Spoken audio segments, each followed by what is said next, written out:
IMF முகாமைத்துவ பணிப்பாளர் மத்திய வங்கி ஆளுநரை சந்தித்துள்ளார்.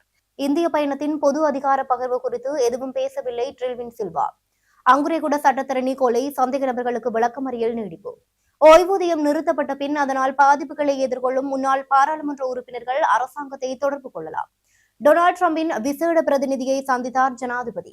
வளிமண்டலத்தில் ஏற்பட்டுள்ள மாற்றம், நாட்டின் பல பகுதிகளுக்கு மழை. வணக்கம். நீங்கள் இணைந்து கொண்டிருப்பது இரவு தமிழின் இரவு நேர பிரதான செய்திகளுடன் இணைந்து கொள்ளும் நான் லக்ஷனா சரத்குமார். முதலில் தலைப்புச் செய்திகள்.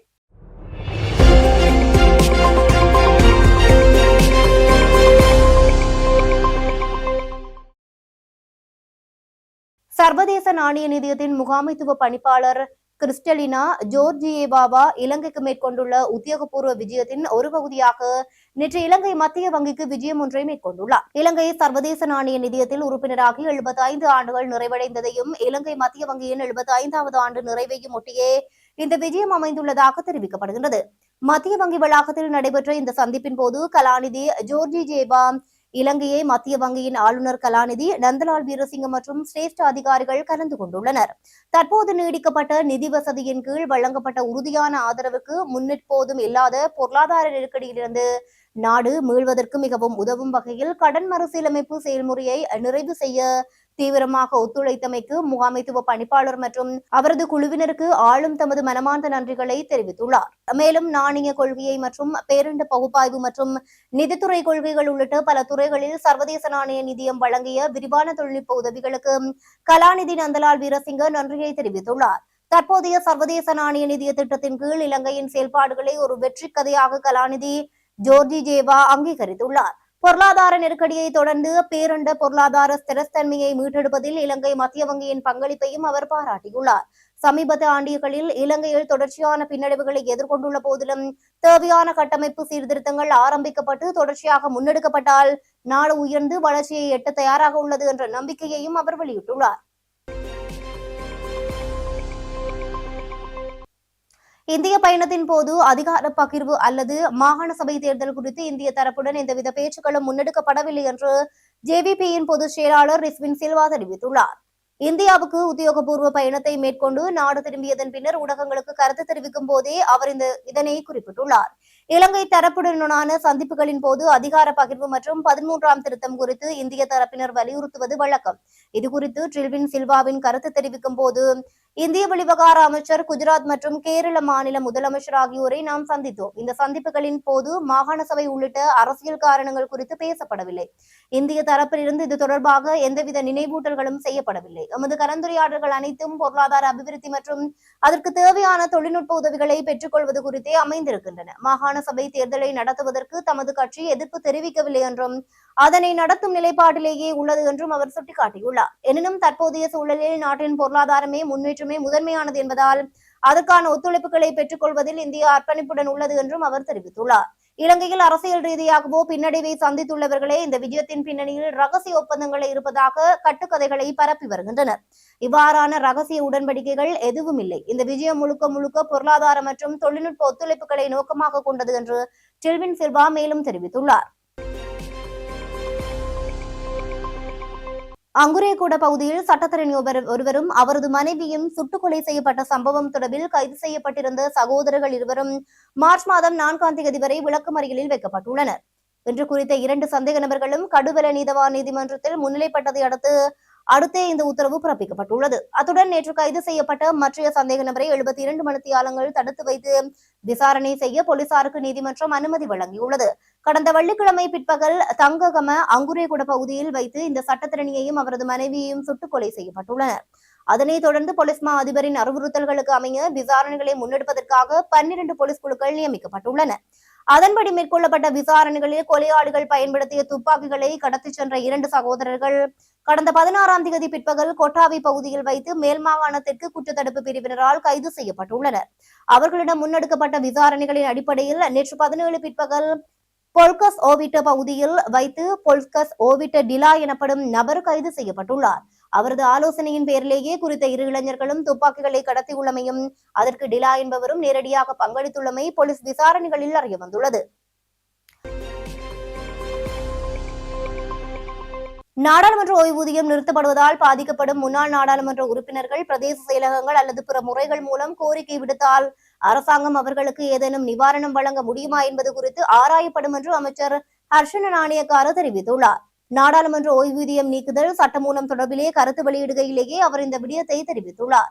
இலங்கை நாடாளுமன்றத்தில் ஒரு வரலாற்று சிறப்புமிக்க தீர்மானம் எடுக்கப்பட்டுள்ளது. நாடாளுமன்ற உறுப்பினர்களின் ஓய்வூதிய உரிமையை ரத்து செய்யும் சட்டம் தற்போது உத்தியோகபூர்வமாக நிறைவேற்றப்பட்டு நாட்டின் சட்டமாக மாறியுள்ளது. இந்த சட்டம் மூலம் நிறைவேற்றப்பட்டதன் மூலம் இனிவரும் காலங்களில் நாடாளுமன்ற உறுப்பினர்களுக்கு ஓய்வூதியம் வழங்கப்படாது.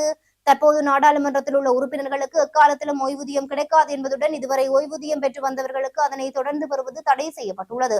5 வருடங்கள் மாத்திரம் சேவையாற்றிவிட்டு எந்தவித நிதி பங்களிப்பும் இல்லாத ஓய்வூதியத்தை பெறுவதற்கு எதிராக நிலவிய பொதுமக்களின் எதிர்ப்பை மேற்கொண்டே இந்த நடவடிக்கைகள் எடுக்கப்பட்டுள்ளது. இது தேசிய மக்கள் சக்தியின் கொள்கை பிரகடனத்தில் வழங்கப்பட்ட வாக்குறுதிகளுக்கு இணங்க அமைந்ததாகும். இந்த சட்டம் எவரையும் பழிவாங்கும் நோக்கம் கொண்டதல்ல, மாறாக ஒரு கொள்கை ரீதியான தீர்மானம் என்றும் அமைச்சர் தெளிவுபடுத்தியுள்ளார். ஓய்வூதியம் நிறுத்தப்படுவதால் சில முன்னாள் உறுப்பினர்கள் பொருளாதார ரீதியாக சிரமப்படலாம் என்றும் எதிர்க்கட்சியினர் சுட்டிக்காட்டியுள்ளனர். இவ்வாறு கஷ்டப்படும் உறுப்பினர்கள் இருப்பின் அவர்கள் பிரதேச செயலகங்கள் அல்லது பிற முறைகள் மூலம் கோரிக்கைக்கு விடுத்தால் அரசாங்கம் அவர்களுக்கு ஏதேனும் நிவாரணம் வழங்க முடியுமா என்பது குறித்து ஆராயும் என்றும் அவர் தெரிவித்துள்ளார். இந்திய பிரதமர் நரேந்திர மோடியின் விசேட அழைப்புக்கு இணங்க AI இம்பாக்ட் 2026 மாநாட்டில் பங்கேற்பதற்காக புதுடில்லி சென்றுள்ள ஜனாதிபதி அனுரகுமார திசாநாயக்க இன்றும் நாளையும் மற்றும் நாளை மறுநாள் ஆகிய தினங்களில் பல முக்கிய சந்திப்புகளில் கலந்துரையாட உள்ளார். இதற்கமைய ஜனாதிபதி அனுரகுமார திசாநாயவுக்கும் அமெரிக்க ஜனாதிபதி டொனால்டு டிரம்புக்கும் தெற்கு மற்றும் மத்திய ஆசியாவுக்கான விசேட பிரதிநிதியும் இந்தியாவுக்கான அமெரிக்க தூதுவருமான செர்ஜியோ கோருக்கும் இடையிலான சந்திப்பு இன்று முற்பகலில் நடைபெற்றுள்ளது. இதேவேளை AI இம்பாக்ட் 2026 மாநாட்டில் பங்கேற்பதற்காக புதுடெல்லிக்கு வருகை தந்துள்ள அரசு தலைவர்களுக்காக இந்திய பிரதமர் நரேந்திர மோடி வழங்கும் விசேட இரவு விருந்துபசாரத்திலும் ஜனாதிபதி இன்று கலந்து கொள்ள உள்ளார். மனிதகுலத்தின் நன்மைக்காக பொறுப்புணர்வுடன் பயன்படுத்துவதை நோக்கமாக கொண்டு அரசு தலைவர்கள் மற்றும் உலகின் முன்னணி தொழில்நுட்ப வல்லுநர்களின் பங்கேற்புடன் இந்த மாநாடு புதுடெல்லியில் உள்ள பாரத் மண்டபத்தில் நடைபெறவுள்ளது. இதில் ஜனாதிபதி அனுரகுமார திசாநாயக்க நாளை உரையாற்ற உள்ளார். இந்திய பிரதமர் நரேந்திர மோடியுடன் ஜனாதிபதி விசேட சந்திப்பொன்றை நடத்த உள்ளதுடன் மாநாட்டில் பங்கேற்க வருகை தந்துள்ள பிரேசில் ஜனாதிபதி லூலா டி சில்வா மற்றும் பூட்டான் பிரதமர் ஷெரிங் டோப்கே உள்ளிட்ட அரசு தலைவர்கள் பலருடன் இருதரப்பு பேச்சுவார்த்தைகளும் முன்னெடுக்கப்படவுள்ளமை குறிப்பிடத்தக்கது. இலங்கைக்கு தென்கிழக்காக தென்மேற்கு மேலாக உருவாகியுள்ள குறைந்த அழுத்த பிரதேசம் தொடர்ந்தும் அதே இடத்தில் நிலவிக் கொண்டுள்ளதாக வளிமண்டலவியல் திணைக்களம் அறிவித்துள்ளது.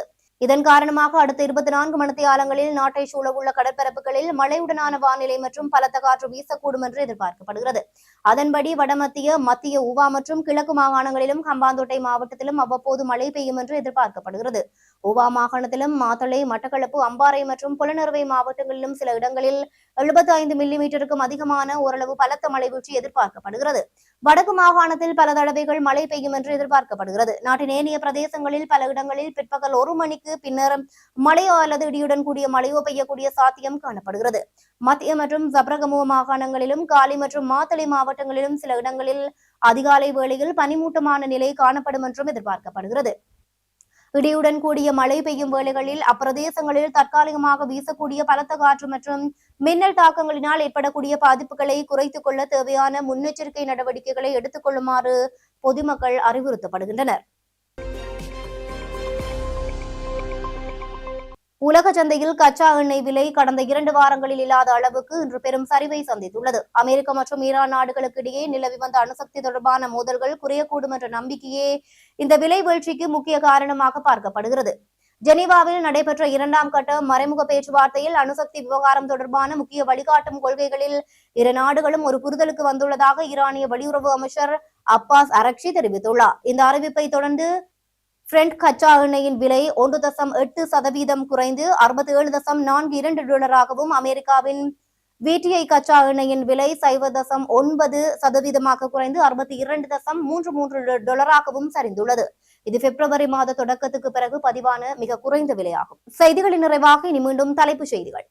IMF முகாமைத்துவ பணிப்பாளர் மத்திய வங்கி ஆளுநரை சந்தித்துள்ளார்.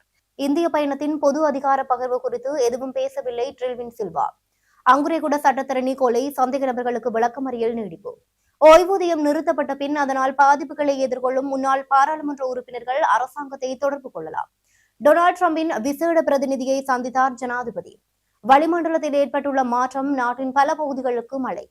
இத்துடன் ஈரோப் தமிழின் இரவு நேர பிரதான செய்திகள் நிறைவு பெற்றன. தொடர்ந்து நமது செய்திகளுடன் இணைந்திருங்கள். வணக்கம்.